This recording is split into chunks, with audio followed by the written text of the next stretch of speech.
Alhamdulillah, asyhadu an la ilaha illallah wahdahu la syarika lah wa asyhadu anna Muhammadan abduhu wa rasuluh allazi la nabiyya ba'dah amma ba'd. Hadirin ikhwati iman rahimakumullah, alhamdulillah dengan izin Allah bisa kembali bermuajahah. Mudah-mudahan pertemuan ini senantiasa memberikan keberkahan bagi kita semua. Salawat dan salam semoga dilimpah curahkan kepada Nabiullah Muhammad sallallahu alaihi wasallam beserta para keluarga, sahabat dan segenap umatnya yang senantiasa itba' kepadanya ila akhiril hayah nanti, mudah-mudahan termasuk kita di dalamnya. Hadirin ikhwati man rahimakumullah, ada hal yang menjadi aksiomatik Pak ya di dalam agama Islam, yakni agama ini terbagi jadi dua. Pertama, hablum minallah dan hablum, itu sudah aksiomatik, Pak. Artinya, tidak ada lagi bantahan tentang hubungan dengan Allah dan hubungan dengan sesama manusia. Menariknya, Pak, kalimat Quran ini dalam surat Ali Imran ayat 112 itu tidak menyebutkan manusia ini jenisnya apa. Agamanya apa? Pokoknya hablum minanas saja. Artinya tidak ada pembahasan agama di situ. Pokoknya manusia secara umum kita harus bergaul dengan mereka. Itu hablum minallah dan hablum minannas. Dalam hadis, kalau tadi kan Quran ya yang berbicara tentang perkara yang sangat aksiomatik. Satu, hubungan vertikal dengan Allah. Dua, hubungan horizontal dengan sesama manusia. Yang kedua dari hadis Nabi sallallahu alaihi wasallam, ada penjelasan dari Nabi, Pak. Ini dalam hadis Arba'in nomor 18 kalau tidak salah, Pak. Itu ada kalimat ittaqillaha haitsuma kunta. Bertakwalah kamu di mana saja kamu berada. Ini pesan pertama. Pesan kedua, wa atbi'is sayyi'atal hasanatu tamhuha. Ikutilah perbuatan buruk dengan perbuatan baik, karena perbuatan baik ini menghapuskan dosa-dosa perbuatan buruk. Yang ketiga, Pak, wa khaliqin nas bi khuluqin hasan, dan bergaulah dengan manusia dengan pergaulan yang baik. Di Quran ada hablum minan nas, di hadis ada wa khaliqin nas bi khuluqin hasan. Dua-duanya menegaskan bahwa bergaul dengan manusia terlepas agamanya apa, pokoknya manusia. Itu poin yang kemudian dijelaskan oleh Quran dan juga hadis Nabi sallallahu alaihi wasallam. Sekarang kita lihat aplikasi Nabi, Pak. Biar kita tidak salah paham dengan apa yang sudah Nabi sallallahu alaihi wasallam lakukan, Pak. Karena mohon maaf sekali lagi, ketika orang hanya mengkaji teks tapi tidak mengkaji bagaimana praktek di zaman Nabi, ini problem, Pak. Karena orang akan berimprovisasi dengan teks tapi tidak memahami fakta yang terjadi di zaman Nabi. Misal gini, Pak. Ketika Nabi datang ke Madinah, saya tanya dulu nih, Pak. Ketika Nabi pertama kali datang ke Madinah, hubungan Nabi dengan orang Yahudi baik atau buruk, Pak?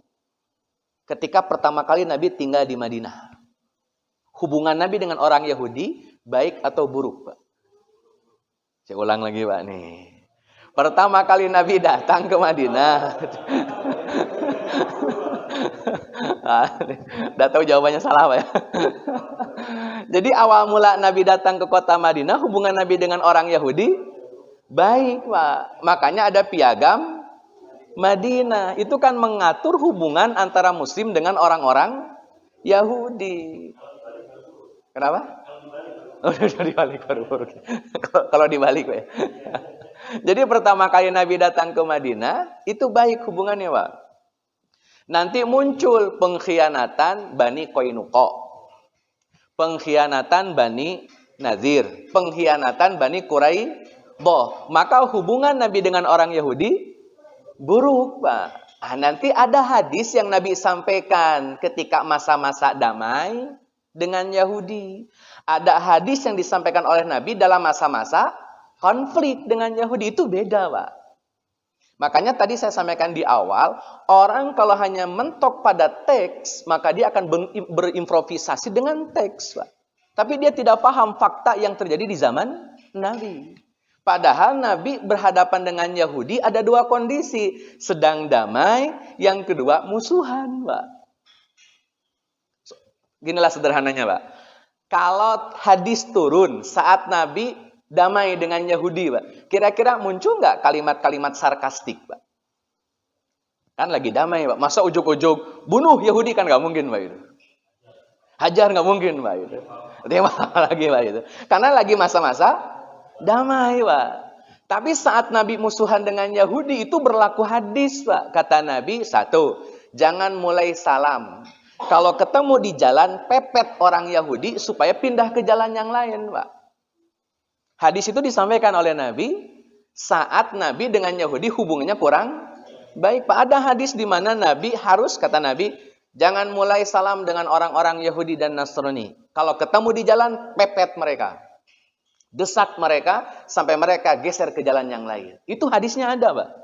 Bapak Ibu bisa bayangkan kalau hadis ini hanya dibaca berdasarkan teks. Bagaimana prakteknya?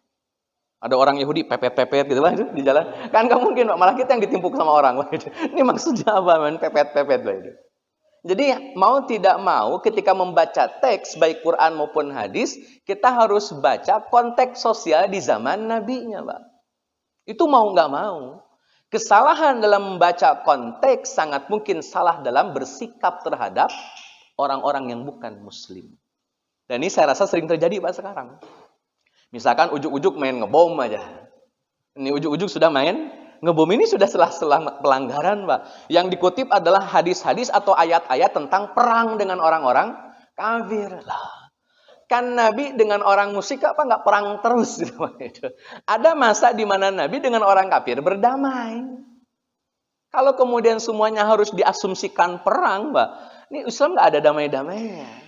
Maka mau tidak mau dalam membaca teks harus melihat bagaimana konteks sosial ketika ayat atau hadis ini disampaikan oleh Nabi Shallallahu Alaihi Wasallam. Buta terhadap kontekstualnya sangat mungkin salah dalam memahami tekstualnya.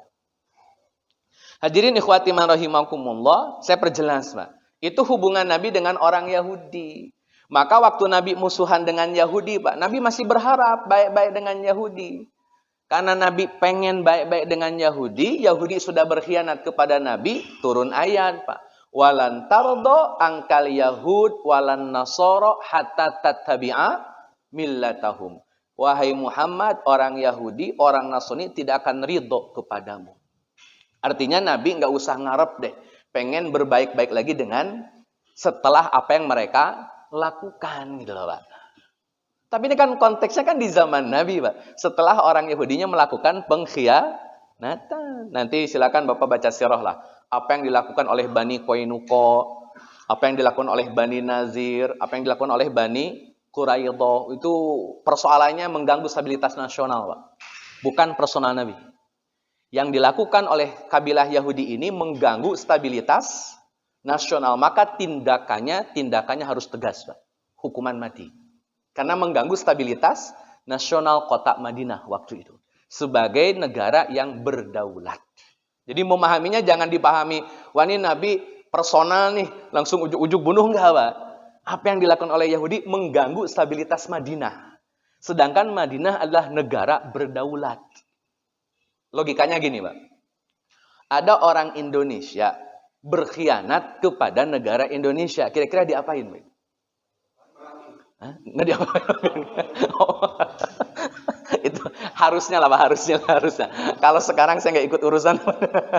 Harusnya kan dipermasalahkan dong, Pak. Dihukum lah. Kenapa? Karena dia menjual aset, dia menjual rahasia, dia menjual negara. Itu kan persoalan, Pak. Maka harus ada sanksi. Nah, itu bagi mereka yang kemudian dilabeli sebagai pengkhianat. Di zaman Nabi, ginilah, Pak. Hukum internasional, pengkhianat itu pasti akan dimusuhi oleh negara tersebut. Itu hukum internasional, Pak, di mana-mana itu. Pokoknya kalau sudah ada mata-mata, sudah ada pengkhianatan, pasti kena hukum itu. Itu pasti, Pak. Itu sudah hukum internasional, Pak, di mana-mana. Nah, hadirin ikhwati man rahimakumullah, maka sekali lagi, Pak, ini konstruksi dasar, Pak, ya, supaya kita memahami bagaimana sih Nabi bergaul dengan orang-orang Yahudi, orang-orang Nasrani, orang-orang musyrik, bagaimana Nabi bergaul, Pak. Kita akan lihat dalam konteks sosial Nabi. Nabi itu 13 tahun di kota Mekah, Pak. Saya tanya dulu, di Mekah Nabi perang atau tidak perang? Di Mekah itu perang atau tidak, Pak? Tidak. Kenapa? Nabi tidak punya kekuatan, dan yang paling utama Nabi belum diizinkan. Karena belum ada izin, jadi belum ada perang. Jadi cara Nabi bergaul dengan orang musyrik, Pak, di kota Mekah selama 13 tahun adalah mengalah. Nabi dilemparin kotoran unta, diem. Nabi mau dilempar pakai batu, diem.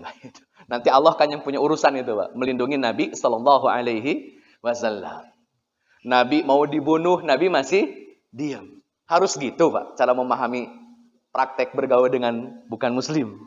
Kan masalah nih, Pak. Kalau tidak memahami konteksnya, saat itu posisi kaum Muslimin lemah, Pak. Gak punya power, gak punya backingan, gak punya power. Boro-boro mau ngelawan, Pak, yang ada malah jadi bulan-bulanan. Makanya selama di Mekah Nabi tiarap setiarap-tiarapnya, Pak. Diem udah. Sampai ada sahabat, Pak, namanya Ka'ab Al-Khattab, Pak, ya. Ka'ab bin, saya lupa lagi namanya. Pokoknya ada Khobab bin Arad. Ada seorang sahabat namanya Khobab bin Arad, Pak. Beliau seorang hamba sahaya. Itu oleh tuannya, Pak, disisir pakai besi panas punggungnya. Sampai ngelupas, Pak. Terus sahabat kan lapor ke Nabi, Rasul, Khobab Rasul disiksa, dianiaya. Nabi dengar, Pak. Terus kata Nabi, kita bantu Khobab Rasul, kita lawan tuh orang-orang zalim, orang-orang kafir kita lawan. Nabi di dalam tanda petik, Pak, diprovokasi untuk melawan. Nabi responnya gini, Pak. Kata Nabi gini, sahabat dengerin dulu. Dulu ada seorang muslim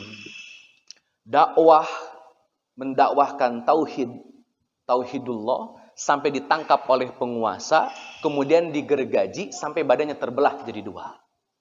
Jadi Nabi merespon para sahabat yang memprovokasi Nabi perang dengan cerita simpelnya gini, Pak. Dulu itu sampai dibelah. Kalau Khobab masih disisir, belum ada apa-apanya lah gitu. Udah diem aja lah gitu. Akhirnya sahabat mikir, oh berarti Khobab belum ada apa-apanya ini. Belum dibelah. Artinya Nabi hanya membalas dengan cerita, Pak. Kenapa? Supaya tidak ada keinginan untuk melawan. Karena konteksnya tidak memungkinkan untuk melawan, Pak. Betul-betul tiarap setiarap-tiarapnya. Nabi pindah ke Madinah, Pak. Punya kekuatan di kota Madinah. Maka dengan orang-orang Quraisy Nabi melakukan perlawanan. Konteksnya tidak lagi dalam konteks tidak mampu atau lemah, Pak. Sekarang sudah berdaulat, punya kekuasaan, punya rakyat, dan siap untuk melakukan perlawanan. Diizinkan oleh Allah, maka perang terjadi. Jadi perang itu muncul ketika memang segala sesuatunya sudah siap, Pak. Ketika perang, perjanjian Hudaybiyah, Pak. Terjadi perang nggak pasca perjanjian Hudaybiyah? Berhenti, Pak. Gencatan senjata selama 2 tahun. Harusnya kan 10, Pak. Tapi mereka ingkar. Mereka ingkar, akhirnya dalam waktu 2 tahun mereka bikin masalah sampai akhirnya terjadi foto Mekah, Pak. Maksud saya ini, Pak. Jadi membaca pergaulan dengan orang kafir ada masa-masanya. Ketika masa perang, bagaimana cara bergaul. Ketika masa damai, bagaimana cara bergaul. Nah, kita bahas, Pak. Biar clear dulu nih. Jangan sampai satu ayat dipahami seolah-olah ini berlaku bagi semua keadaan, Pak. Padahal ada pembagiannya gitu loh. Jangan sampai satu ayat dipaksa untuk digunakan di seluruh keadaan. Itu namanya pemerkosaan ayat atau pemerkosaan hadis. Jadi tempatkan ayat pada tempat yang semestinya. Tempatkan hadis pada tempat yang semestinya. Jangan sampai satu ayat dibombasdir. Ini mohon maaf sekali ya. Ini kajian-kajian sekarang banyak menggunakan ayat-ayat orang kafir untuk menghukumi orang-orang muslim. Itu sekarang sering tuh, Pak, kejadian. Menghukumi orang muslim, Pak, tapi pakai ayatnya ayat orang kafir. Pak. Ayat itu khitabnya orang kafir, tapi digunakan untuk melabeli orang muslim. Persoalan itu, Pak, sekarang. Kenapa yang menyampaikan tidak tahu kronologis ayat ini untuk siapa dan karena apa, Pak? Ujuk-ujuk karena ayatnya, wah ini mirip-mirip nih, hajar aja. Itu persoalan sekarang. Karena tidak memahami ayat ini turun, konteksnya, Pak. Saya perjelas dulu Pak, di poin ini konstruksi dasar Pak, karena selebihnya kita bisa memainkan cara berpikir lebih mudah. Quran turun Pak. Yang dihadapi oleh Quran kan penduduk Mekah dan penduduk Madinah. Nggak ada penduduk Sunda Pak. Nggak ada penduduk Jawa nih. Yang dihadapi oleh Quran Mekah dan Madinah. Jadi kesimpulannya gini Pak. Quran itu hadir, hadis itu hadir untuk merespon orang Mekah, orang Madinah. Quran, hadis itu hadir untuk menjawab Mekah dan Madinah. Untuk memberikan tanggapan terhadap keyakinan, ibadah, kebiasaan, akhlaknya orang Mekah dan orang itu dulu Pak yang dipahami. Itu dulu yang dipahami. Jadi jangan sampai kemana-mana dulu. Pokoknya Quran turun Mekah dan Madinah. Makanya ayat itu dibagi dua Pak. Makkiyah dan Madaniyah. Karena memang dua tempat itu Pak. Mekah dan Madinah. Nggak ada yang lain. Artinya Quran turun menjawab, merespon, menanggapi orang Mekah, kebiasaan, akidah, keyakinan, akhlaknya orang Mekah direspon Quran. Akidah, kebiasaan orang Madinah direspon Quran gitu loh Pak. Itu harus begitu dulu dipahaminya. Biar cara memahami konteks Quran dan hadisnya lebih tepat. Yang kedua, Pak, setelah berhadapan dengan Mekah dan Madinah, maka muncul dua produk hukum.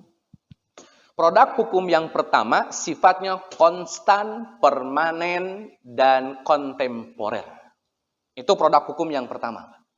Konstan, permanen, kontemporer. Kalau kita berangkat Pak menuju Mekah, maka kita ketemu sholat itu ada 5 waktu. Main ke negeri Cina, sholatnya berapa waktu? 5. Ke Jepang, ke Inggris, berarti sholat termasuk yang konstan, permanen, dan kontemporer. Kita main ke Inggris Pak, kalau baca Fatihah bahasa Arab, bahasa Inggris. Pasti Pak. Nggak ada yang bahasa Inggris ya. Semuanya bahasa Arab. Itu konstan, permanen, kontemporer Pak. Itu produk hukum nggak mungkin berubah. Seumur-umur Pak, Bapak boleh keliling dunia, ketemu sholat subuh pasti berapa rakaat? Ada yang 5 rakaat Pak, mungkin jalan-jalan kemana gitu. Nggak ada. Pastinya 2. Itu produk hukum yang permanen, konstan, dan kontemporer.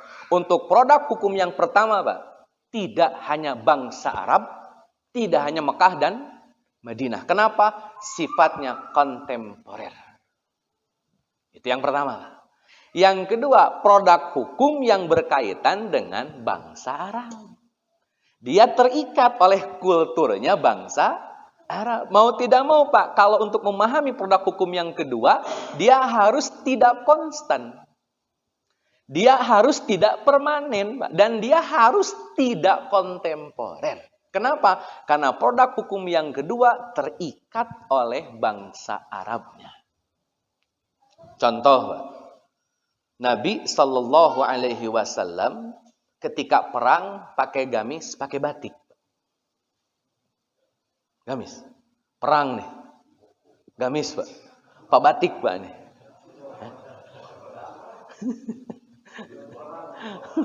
Baju perang, Pak. Tapi dalamannya ada nggak? Atau langsung besi? Kan itu besi, Pak itu. Berarti baju apa dong dalamnya? Baju koko. Atau baju apa, Pak Nabi? Ya katakanlah baju gamis, Pak. Nabi seumur-umur nggak pernah pakai baju lepis. Tapi baju gamis tidak bersifat konstan, Pak. Tidak bersifat permanen. Dan tidak bersifat kontemporer. Itu berkaitan dengan bangsa Arab. Waktu Nabi pakai baju gamis, Pak, Abu Jahal pakai apa? Sama. Waktu Nabi pakai udeng-udeng, Pak, Abu Jahal pakai peci hitam. Abu Jahal pakai peci putih. Kan tidak, Pak. Sama juga pakai helm. Masa pakai helm. SNI lagi Pak. Kayatin. Jadi sama juga pakai udang-udang. Maksud saya untuk urusan pakaian itu sifatnya tidak kontemporer. Itu temporari Pak. Karena yang Nabi jelaskan yang penting nutup aurat. Mau pakai apapun ismonggo wae, yang penting menutup aurat. Sholat pakai lepis boleh, Pak? Oh, yang nggak boleh itu kalau sholat nggak pakai apa-apa, Pak. Boro-boro pakai lepis itu jelas nggak boleh karena dia nggak pakai baju, berarti kalau nggak pakai apa-apa. Itu berkaitan dengan bangsa Arabnya. Ini konstruksi dasarnya, Pak. Jadi nanti produk hukum yang permanen kita bilang permanen, yang produk hukum tidak permanen kita tidak akan bilang permanen, Pak. Biarkan tidak permanen. Contoh nih, Pak. Ini mohon maaf sekali lagi, Pak. Pernah baca An-Nisa ayat 34, Pak? Kalau An-Nisa ayat 3 kan sering baca, Pak. An-Nisa ayat 3 Pak. Sering baca itu biasanya. Yang nyuruh fangkihu matobalakum minan nisa masna wa sulasa wa ruba. Yang 34 sering baca nggak, Pak? Yang 34 itu, Pak, ayatnya ada perintah dari Allah untuk mendidik istri. Ada 3 tahapan. 1, wa'idhu hunna.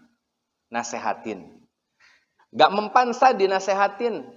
Yang kedua, Pak, wahjuru hunna fil madaji. Tinggalkan dari tempat tidur. Jangan disentuh, Pak. Tinggalin dari tempat tidur. Yang ketiga, pukul. Saya ingin bahas satu-satu, Pak. Tapi dari belakang. Kalau urusannya main pukul, kita dipidana. Jatuhnya kade, kita nggak bisa pakai nih. Walaupun ini ayat, Pak, nih. Kenapa Ustadz kok ayat ini muncul dalam Al-Quran? Bapak Ibu buka literatur zaman Nabi, wanita itu, Pak, boro-boro dipukul, dibunuh saja boleh. Zaman Nabi, Pak. Wanita itu di zaman Nabi, Pak. Orang-orang zaman Nabi ini, jangankan memukul, dibunuh saja boleh. Jadi memukul istri itu tidak menjadi aib di zaman Nabi. Orang Islamnya yang penting nggak bunuh istri, pukul jadi boleh, Pak. Kan undang-undang kita tidak boleh main pukul. Artinya membaca ayat ini, tolong lihat konteks sosial di zaman Nabi. Yang kedua, Pak, mundur nih. Meninggalkan di tempat tidur. Saya ingin perjelas, Pak. Istri bikin salah nih. Terus kata suaminya, yaudah, Bapak tidur di sofa. Karena istri melakukan kesalahan. Suaminya tidur di sofa. Nggak nemenin di kamar, Pak. Semalam, 2 malam, 3 malam. Mana yang paling kuat nahan, Pak? Saya tanya, Pak, jujur nih. Mana yang paling kuat nahan, Pak? 3 malam. Udah 3 malam nih. Hah? Yang lebih kuat siapa, Pak? Pak, nih, jangan nunjuk yang lain, Pak, nih. Jujur-jujuran nggak apa-apa. Nggak, maksud saya gini, Pak. Maksud saya begini. Di zaman Nabi, Pak, ini di zaman Nabi, kenapa meninggalkan istri di kamar itu efektif? Karena Nabi istrinya lebih dari 1. Tinggalkan yang 1, pindah ke yang lain. Aman, Pak. Ini di zaman Nabi, Pak, ya. Enggak, saya ini bukan berarti Bapak harus kayak gitu, bukan. Ini jangan salah paham, nih saya digebukin sama ibu-ibu nih ntar nih. Bukan gitu, Pak, maksudnya. Maksud saya, ini jadi solusi, beneran solusi. Kenapa? Karena konteksnya kan Nabi, Pak, ini. Nabi SAW isinya 9. 1 diboikot, ada 8. Jadi yang 1 yang gelisah, Pak, yang diboikot. Kok saya didiemin ini? Lama-lama kan mikir, Pak, istrinya. Rasul, maafin dong, Rasul. Pernah kejadian? Pernah, Pak. Nabi itu punya istri Sofiyah dan Zainab binti Jahsy. Sofiyah tuh mau diajak jalan, Pak, sama Nabi. Ontanya sakit. Nabi panggil Zainab. Kata Nabi, Zainab, onta Sofiyah sakit. Kasih pinjam 1 onta antum. Kasih pinjam. Antum kan punya 2. Kasih pinjam 1. Kata Nabi kepada Zainab. Jawaban Zainab, enggak, Rasul. Onta itu onta saya. Cuman saya yang boleh pakai. Kalau Rasul mau pakai onta saya yang diajak. Bukan Sofiyah. Wah, Nabi marah, Pak. 1 bulan gak dicolek sama Nabi. Tapi kan Nabi ada yang lain. Ini kita sudah satu-satunya, Pak. Sudah tidur di sofa, sudah pegel, stres begitu. Ini persoalan, Pak. Ini persoalan, Pak. Artinya itu jadi tidak relevan gitu loh, Pak, maksud saya. Itu berkaitan dengan bangsa Arabnya, Pak. Jadi memahami ayat itu tidak bisa, wah ini main tinggalin aja, Pak. Iyalah. Maka saya pernah diceritain sama jamaah, Pak Ustadz, Saya ngamalin An-Nisa ayat 34, kok malah saya yang pusing tadi katanya. Kok pusing Pak? Iya 3 hari 3 malam saya di sofa aja Pak. Udah kedinginan, nggak ada yang manggil katanya. Akhirnya saya datang ke kamar istri. Bun, maafin ya Bun. Lah jadi minta maaf Bun. Kok jadi minta maaf? Kan lagi mendidik istri Pak. Itu dietan katanya. Saya udah nggak sanggup katanya.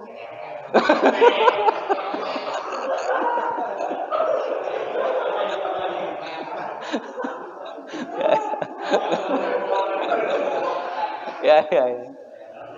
Baik. Cemen Pak ya. Waduh. Harus berguru Pak, harus berguru Pak. Panggil. Baik. Jadi saya gini Pak. Mana yang kontemporer, mana yang temporari lah. Kita bisa lihat Pak. Jadi zaman Nabi SAW, An-Nisa ayat 34 itu mudah dipraktekkan Pak. Karena memang begitu keadaannya. Kalau kita kayaknya agak susah. Sudah undang-undang tidak boleh mukul. Ninggalin dari ranjang kita malah yang pusing. Paling mentok ya nasehatin Mbak. Udah mentok di situ. Nasehatin udah. Kalau kemudian ingin mendidik istri. Maka cara yang paling efektif ya nasehatin. Apalagi nasehatnya sambil jalan-jalan Mbak. Cepet itu. Ya. Langsung ya. Langsung cash ya.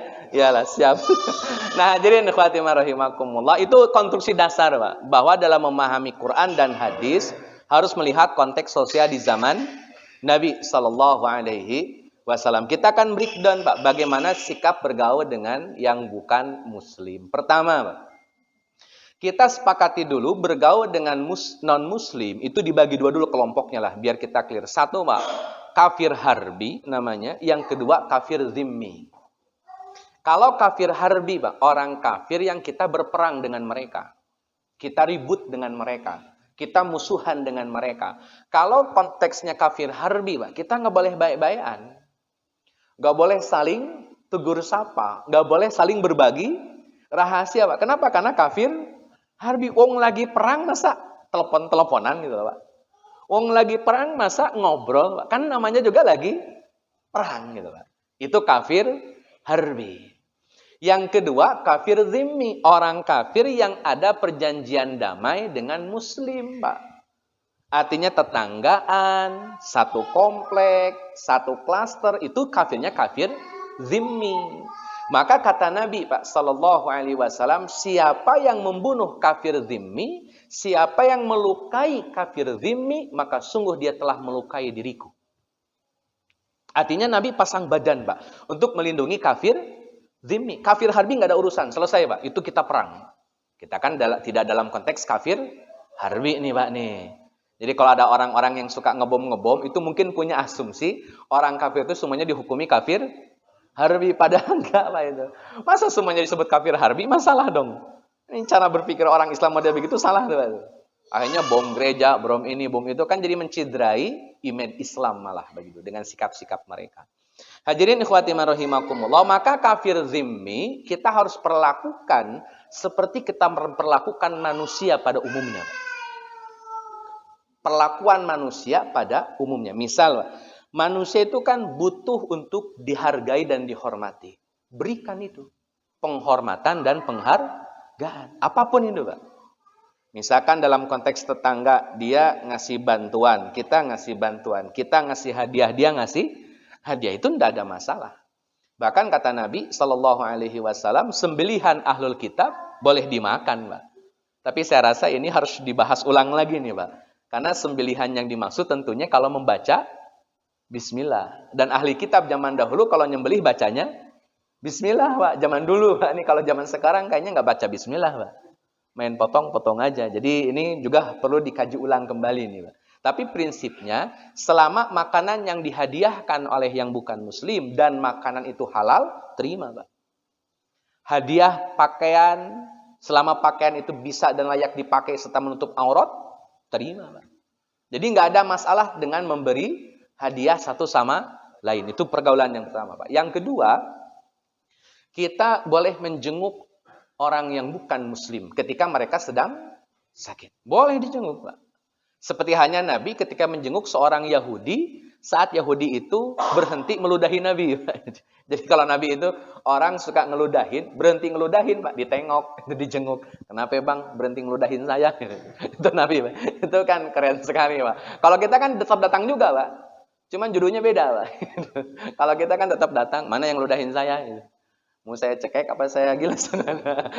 Beda bab. Kalau Nabi itu kenapa nggak ngeludahin saya? Ternyata sakit, dijenguk oleh Nabi, didoakan sembuh boleh? Boleh, Pak.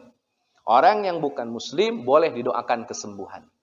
Mudah-mudahan Bapak sembuh, dibuang penyakitnya, dijauhkan penyakitnya, diberikan kesembuhan yang maksimal dan kembali bisa melakukan aktivitas seperti sedia kala. Boleh kalimat begitu, Pak. Nggak ada masalah. Yang ketiga, Pak, hadirin ikhwati man rahimakumullah, saat orang yang bukan non-muslim meninggal, boleh nggak kita mengucapkan inna lillahi wa inna ilaihi raji'un? Kira-kira boleh nggak, Pak? Kira-kira dulu aja, Pak. Pakai inna lillahi wa inna ilaihi raji'un. Kira-kira boleh nggak, Pak?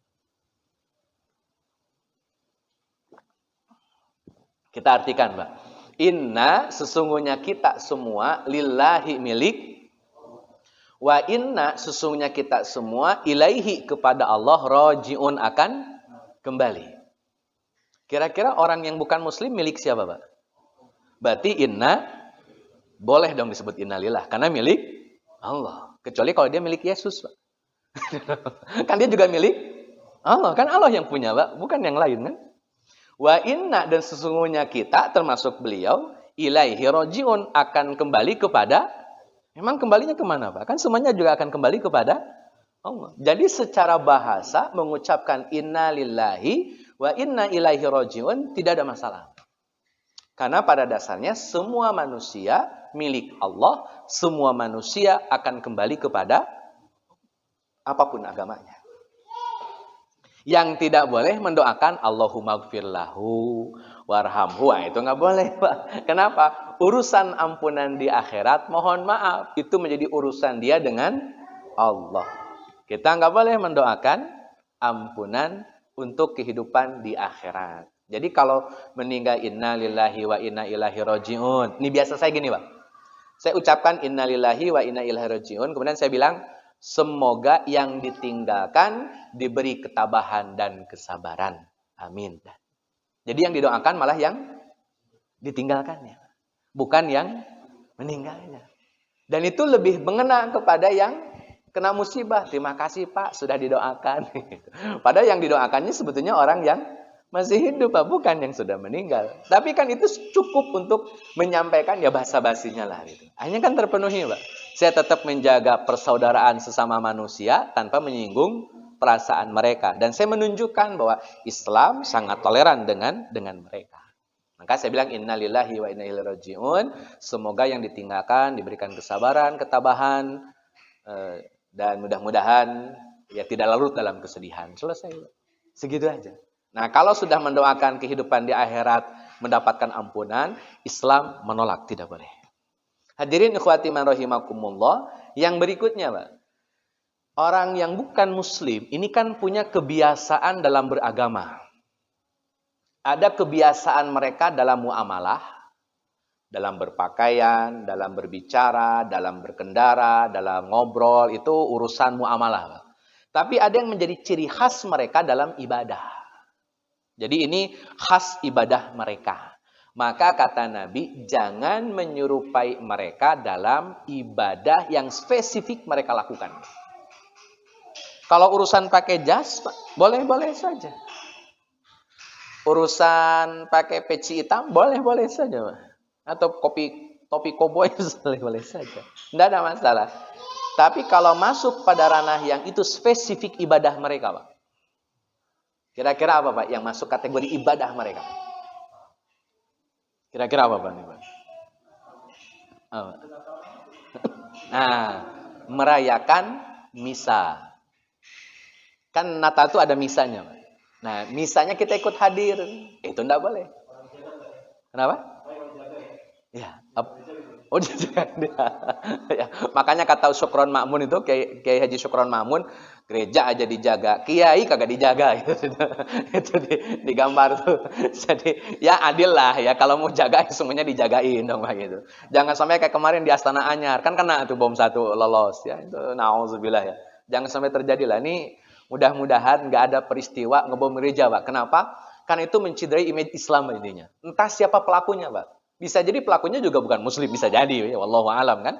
Tapi ya itu menciderai image Islam. Sedangkan Nabi Shallallahu Alaihi Wasallam sangat menjaga image Islam. Jadi kembali dulu Pak, sebelum ke image ya. Nabi melarang kita menyerupai orang-orang Yahudi dan Nasrani. Contoh Pak, di zaman Nabi ini. Orang Yahudi Pak, perempuan Yahudi di zaman Nabi di kota Madinah, itu kalau head, itu dikarantina sendiri Pak. Kayak isoman gitu Pak, dikarantina mandiri. Jadi nggak boleh satu rumah. Dievakuasi di ruangan khusus. Kalau mereka sedang head. Nabi lihat Pak, fenomena Yahudi memperlakukan wanita yang head seperti itu. Kata Nabi, wanita yang head boleh satu rumah, bahkan boleh satu kamar, bahkan boleh satu ranjang. Asal jangan ngapa-ngapain. Ngapa-ngapain boleh, asal jangan ke situ Pak. Silahkan. Kan itu dilakukan oleh Nabi dengan Aisyah radhiyallahu anha. Waktu Nabi bercumbu dengan Aisyah, Aisyah bilang, Rasul saya sedang head. Kata Nabi, head kan di situ, bukan di sini gitu, Pak. Aduh, berat.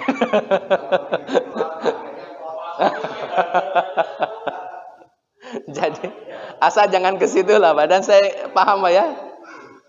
Pokoknya di luar itu silahkan, Pak, bercumbu. Aduh berat.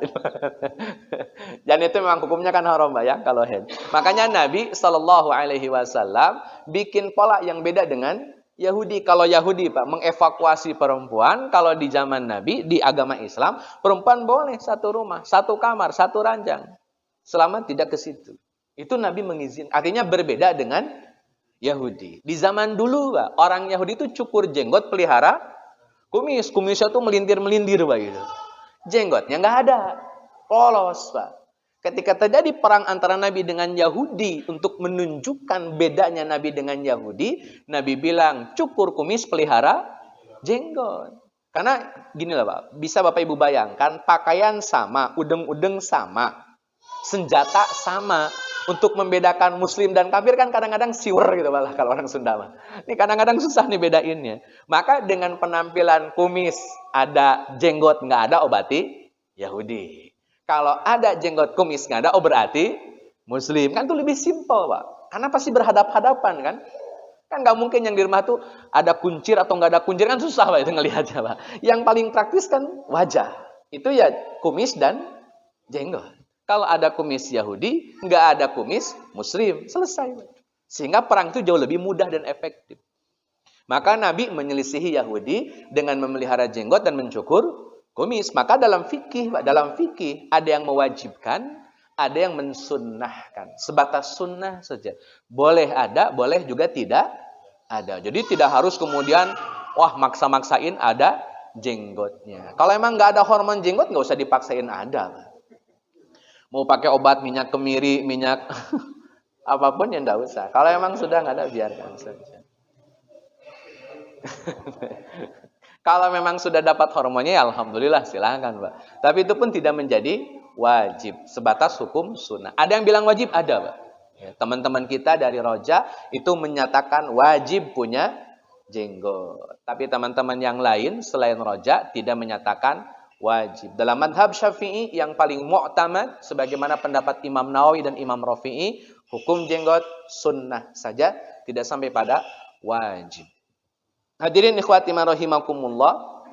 Contoh yang lain Pak, ini perbedaan Nabi dengan orang-orang Yahudi. Misalkan Pak, mohon maaf ini. Nabi Shallallahu Alaihi Wasallam menggunakan azan saat orang-orang Yahudi menggunakan trompet. Ketika mereka memanggil orang untuk ibadah, Nabi mengumandangkan azan. Tidak mau memperdengarkan trompet. Kan ada beberapa usulan kan Pak. Trompet Rasul, kata Nabi jangan, itu punya orang Yahudi. Pakai api, jangan, itu punya orang Majusi. Itu pakai duf, jangan, itu punya orang Nasrani. Terus bagaimana azan? Itu mimpinya Umar bin Khattab dan satu orang sahabat lagi, Pak. Itu dua orang yang bermimpi tentang redaksi azan. Itu kan menyelisihi Yahudi, Pak. Tapi Pak, Nabi SAW cukup toleran dalam masalah ibadahnya orang Yahudi. Bapak nanti boleh cek dalam Sirah Ibnu Hisham, Pak. Nabi itu kedatangan tamu dari Najron, Pak. Najron itu dari Yaman. Orang-orang Nasrani dari Yaman. 14 orang. Datang ke Nabi, ngobrol dengan Nabi, diskus dengan Nabi, debat dengan Nabi, sampai akhirnya mubahalah. Tapi mubahalahnya gak jadi. Karena mereka takut dapat laknat dari Allah. Ketika lagi ngobrol, Pak, orang-orang Nasrani Najron ini sholat. Mereka juga sholat. Cuman sholatnya bukan ngadep Ka'bah, tapi ngadepnya Masjidil Aqsa. Jadi mereka masuk ke Masjid Nabawi, minta izin kepada Nabi, Rasul, kami ingin sholat di Masjid Nabawi. Nabi mengizinkan, Pak. Padahal orang Nasrani, Najron, melaksanakan sholat di Masjid Nabawi. Cuman ngadep ke arah timur, Pak, bukan ke arah Ka'bah. Ka'bah itu kan di selatannya Masjid Nabawi, Pak. Itu selatannya Madinah. Ini ngiblatnya ke timur, Pak. Karena agak geser-geser ke Masjidil Aqsa gitu, Pak. Dan Nabi izinkan. Pak. Itu konteks di zaman Nabi. Kenapa? Nabi ingin memberikan toleransinya kepada orang-orang Nasrani Najran bahwa toh agama kita memiliki kesamaan, sama-sama sholat. Nah, persoalannya, Pak, orang Kristen hari ini sholat atau tidak? Kristen hari ini sholat tidak, Pak? Kalau Kristen Ortodoks sholat, Pak. Kristen Ortodoks, nanti silakan cek itu di YouTube, ada, saya pernah share juga. Kristen Ortodoks itu sampai hari ini masih sholat, Pak. Mereka wudhu juga mereka sholat, tapi khusus Kristen Ortodoks. Kalau yang lain Katolik itu tidak sholat. Itu sudah jelas tidak sholat. Nah, yang Nasrani Najran, Pak, itu Kristen Ortodoks.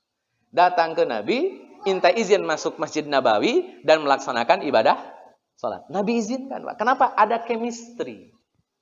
Karena sama-sama agama yang bersumber dari Allah sebetulnya. Cuman mereka mengalami penyimpangan. Artinya sampai di titik itu, Pak, Nabi memberikan toleransinya. Ya kalau kita sekarang nggak mungkin orang Kristen Katolik yang nggak sholat ujug-ujug masuk masjid, kita nggak bisa, Pak. Tapi kalau mereka mau sholat sebagaimana sholatnya di zaman Nabi, silahkan saja, Pak. Tapi bisa nggak mereka sholat seperti orang-orang Nasrani di zaman Nabi? Itu kan persoalannya. Itu ada dalam Sirah Ibnu Hisham, silakan nanti dicek ketika Nabi berhadapan dengan orang-orang Nasrani Najran. Itu kaitannya dengan ibadah. Maka tidak boleh menyerupai apa yang menjadi ciri khas orang-orang Yahudi kaitannya dalam ibadah. Di luar itu silahkan. Hadirin ikhwati man rahimakumullah, maka acara Natalnya, misanya, Paskahnya, semuanya, pembaptisannya itu tidak boleh diikuti sama sekali. Hadirin ikhwati man rahimakumullah, yang berikutnya kaitannya dengan image, Pak, yang ingin saya sampaikan. Nabi Shallallahu Alaihi Wasallam itu tidak mau image Islam itu jelek. Saya sederhanakan gini, Pak. Orang yang bukan Muslim, Pak, itu tidak akan baca Quran, tidak akan baca hadis. Yang mereka lihat adalah apa yang kita tampilkan. Jadi ukuran Islam itu bukan Quran Sunnah. Ukuran Islam itu apa yang kita lakukan. Maka Nabi betul-betul ingin memastikan image Islam itu terjaga dengan apa yang kita ucapkan dan kita lakukan. Contoh, Pak. Nabi pertama kali datang ke Madinah. Kata Nabi, Absus salam. Tebarkan salam. Wa'atimut ta'am. Bagikan makanan. Wasilul arham, dan rajinlah silaturahmi. Ini ucapan, Pak, 3 hal ini. Absus salam, tebarkan salam, bagi-bagi makanan, dan silaturahmi. Itu diawali dengan kalimat ya ayyuhan nas, wahai umat manusia. Artinya orang Yahudi pun dipanggil. Harus memberikan keselamatan, berbagi makanan, dan menjalin silaturahmi. Ini pesan Nabi ketika masa-masa damai dengan Yahudi. Bahkan bisa saling tolong menolong untuk membela kedaulatan kota Madinah. Ini pesan Nabi. Kenapa Nabi ingin jaga image? Jangan sampai kesannya orang Islam itu anarkis. Jangan sampai orang Islam itu zalim. Nggak boleh. Betul-betul harus menunjukkan sisi kelemah lembutan Islam supaya orang yang bukan Muslim lihat, kok orang Islam baik ya? Jangan-jangan saya salah persepsi selama ini. Boleh dong cerita tentang agama Islam? Ceritalah kita, Pak.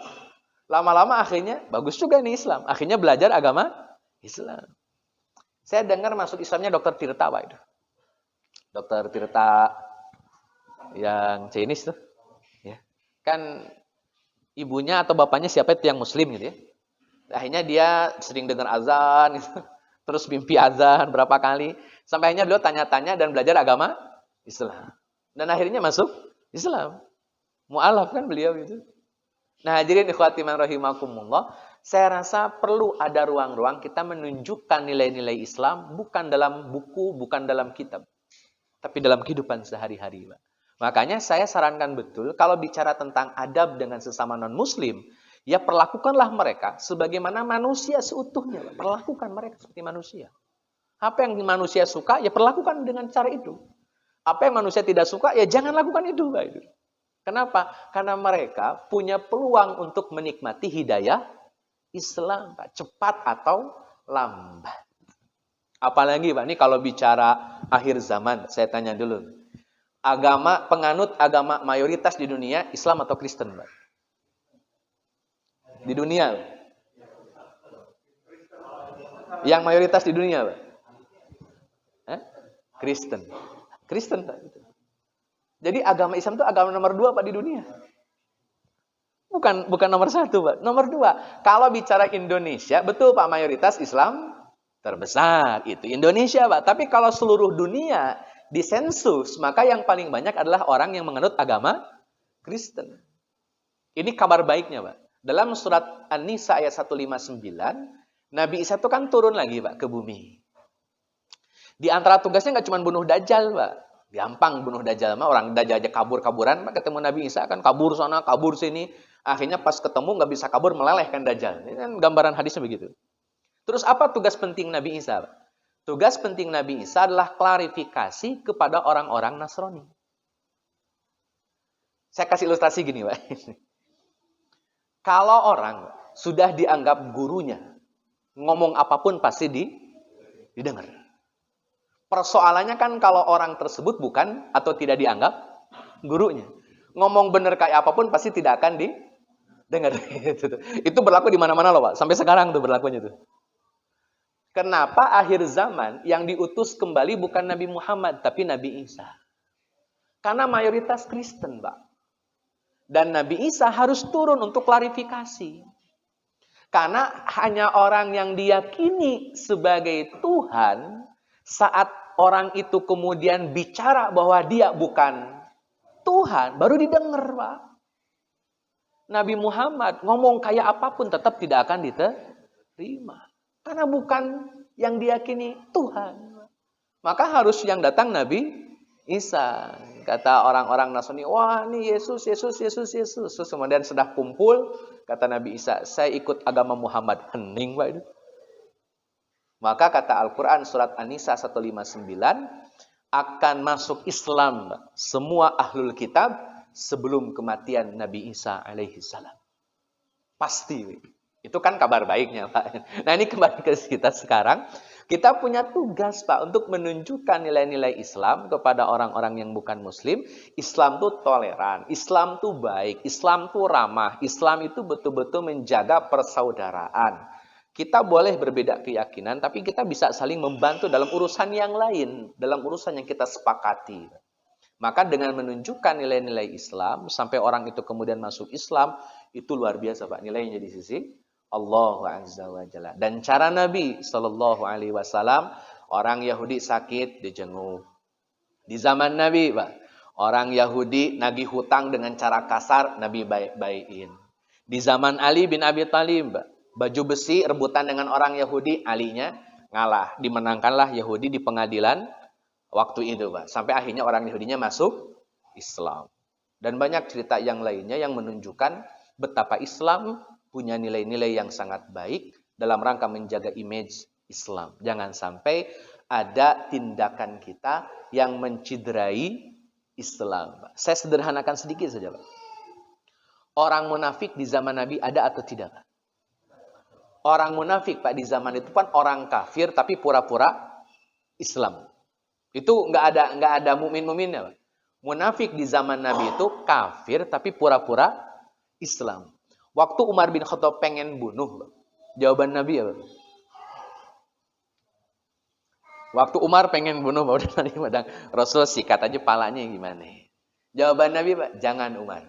Jangan sampai ada umat nanti yang ngomong kalau Muhammad telah membunuh umatnya. Menciderai Islam dilarang. Maka nanti persoalannya gini, Pak. Saat kita menentukan sikap dengan yang bukan Muslim, pertanyakan dulu. Kira-kira sikap ini mendukung citra Islam yang baik atau malah menciderai Islam itu sendiri? Kalau menciderai, jangan lakukan.